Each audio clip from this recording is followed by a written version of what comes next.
Whose faith is linked to Zoroastrianism, which originated in pre-Islamic Iran. They've been persecuted for centuries. There have been 73 massacres carried out against our people. They always try to exterminate us. Now the Yazidis have an army, an ideology, and a desire for revenge. Among my friends and neighbors, they took an entire family. They beheaded the father and kept the wife and children. We paid a ransom and were able to free the mother and her daughters. But they kept the sons, indoctrinated them. Now they use them as child soldiers.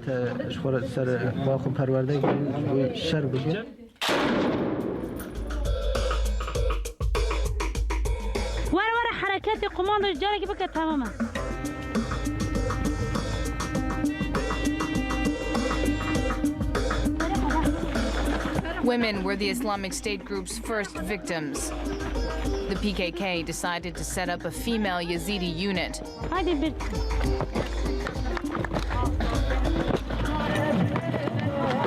Soon, these women will be at the front.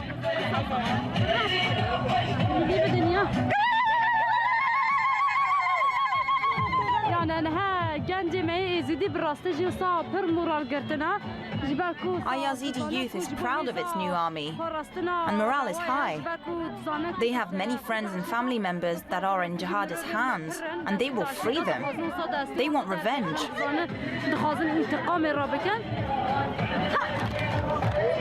By the way, the report airs in full on Saturday, and Reporters, the France 24 investigative news magazine. Halaf Smoky, when we had news this Thursday that the offensive was on, many questions were asked about how well the Yazidis would work alongside the Kurdish PYD. How's it going so far from what you've heard?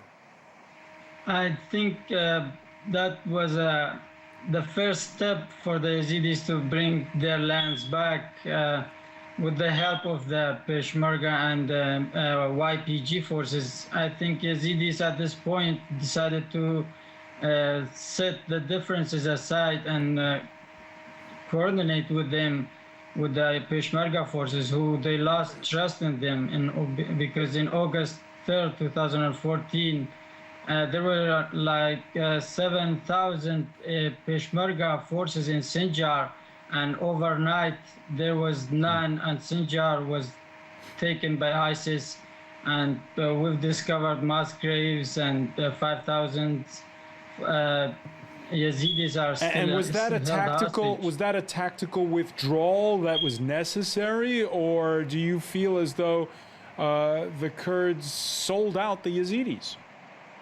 Well, this is what the most Yazidis feel, because an army is supposed to defend or resist for my family told me if they had resisted for 1 hour, none of that would happen until people could flee for their lives. I mean, they woke up defenseless to nothing, with nothing, not even light weapons. So villages like Kocho were defenseless, and they couldn't run. The village of Kocho, the population was 1,200 people, and all men were executed as a result, and more than 5,000 women and children were taken from different Yazidi villages. And so we at Yazda, we documented 3,000 and at least 3,100 women are still held hostage and in Islamic State's hands in captivity, where they use them as sex slaves. So some people, when I ask them about how do they feel about the whole operation in Sinjar, they said it's basically liberating the mass graves that they're gonna see, because in Kocho, people who flee, who escaped, or some women who came back, they said there are at least more than 6 to 7 mass graves in Kocho alone, and the attack was happened the southern side. Those are the most one who got affected, and so we're gonna see a devastation. We're gonna see mass graves. We're gonna see, I mean, only the northern side of Sinjar has been liberated on last December, and we've discovered 13 mass graves so far. So not to mention the southern side. All right, Shwan Zulal, is Halaf Smoky's bitterness justified? It's very much justified. I mean, to sort of defend Peshmerga, Peshmerga are always been ready to fight. It's not the Peshmerga or the Kurdish forces who let them down. It's actually their commanders and their leaders, their political leaders, because those leaders and those commanders, the commanders abandoned their Peshmergas, and the Peshmergas are very ill-equipped. They didn't have the right training.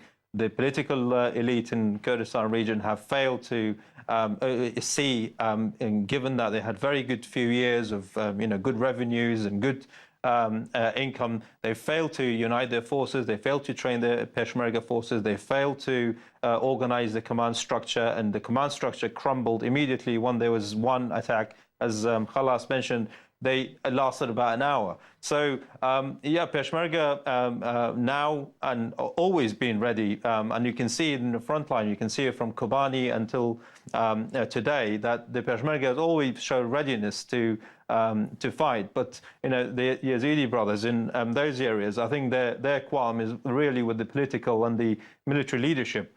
Now, the same people, or some of the same people, or the same Peshmerga are actually defending the town because they're a bit better equipped. They have a better command structure, and it's overseen by the coalition. We have Kurdish forces from YPG and the PKK who help in the offensive to make it last. The key to this, from a Kurdish point of view, is unity. So far, we haven't had it to an extent because political players in the region, they've been playing politics with, even today, we've seen various groups trying to claim that they are the one who've been doing the offensive, which is not helpful for their cause. So I hope this is going to be a lesson. And those units, as you showed in your film, they are the people who are really frustrated because those commanders and those politicians who fail to protect Sinjar, they are the ones who are responsible for allowing Yazidi women, Kurdish women, being taken as sex slaves by ISIS. I mean, how would you justify that? I mean, as a Yazidi, if I'm a Yazidi, I'll feel very, very disappointed and let down. Let me ask you, Robert Parsons, because we've seen that this long-awaited offensive was delayed by infighting between various Kurdish factions. One commander of the Iraqi KDP, the Peshmergas, telling the Associated Press a few weeks ago that the problem is with when the Peshmerga liberates Sinjar, the PKK will say, "We did it." Yeah, well, that was certainly one of the problems. There was a certain amount of concern about that. And speaking to people in the Security Council in Erbil last week, this came across to a certain extent. They were concerned precisely about that. There would be an attempt by the PKK and the YPG afterwards, having taken the city, that they would try to take the credit from it and use it as an opportunity to install themselves in that part. So how do you then hold it together? Because now we're talking about four different factions, aren't we? We're talking about the Yazidis, we're talking about the Peshmergas, the Syrians you mentioned, the YPG, and the Turkish ones, the PKK. Well, it's interesting to look at the structure of the forces trying to take Sinjar, and most of them, as we've been hearing, are in fact Peshmergas. And many of the Peshmergas are Yazidis. So I think it's important not to make too much of a distinction between Yazidis and Peshmergas, Yazidis and other Kurds. By and large, they're pretty united. And on this issue of trying to regain Sinjar, they've come together perhaps as never before. It's interesting, too, that actually, although the YPG and the PKK have played a very important part over the last few months in supporting the Yazidis in and around Sinjar, during the fighting that we've been seeing today, the YPG in particular is a very small part of that force. force, somewhere in the region of 350 members. So let's not exaggerate it. And I think there is, by and large, an understanding that the YPG fights in Syrian Kurdistan, what they call Rojava, that the Peshmergas are fighting in the KRG, for the KRG in that part of Kurdistan, Iraqi Kurdistan. By and large, that distinction holds. All right, Halaf Smoky, so far so good when it comes to this. Obviously, it's early days. It's the first day of fighting.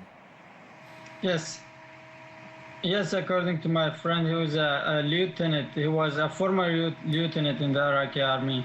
I called him. He said they already set checkpoints on the Highway 47, and they cut off the line of supplies from between Raqqa and Mosul, and they are still the war is still going on as I speak right now, and they are very positive about the whole operation. And the coordination. The coordination, like I said, they decided at this point to set their differences aside and focus on the main enemy, which is Islamic State, because the first step of the future of the long term of the Yazidi is going to be regaining Sinjar, and that's why the Yazidis feel like they're getting help, and they are coordinating perfectly with the other units. All right, General Tranquil, let me ask you, what do you do if you're the United States at this point? You've got, as we see, different organizations that are determined to take back their homeland from the jihadists, but have their own rivalries. How do you deal with it all?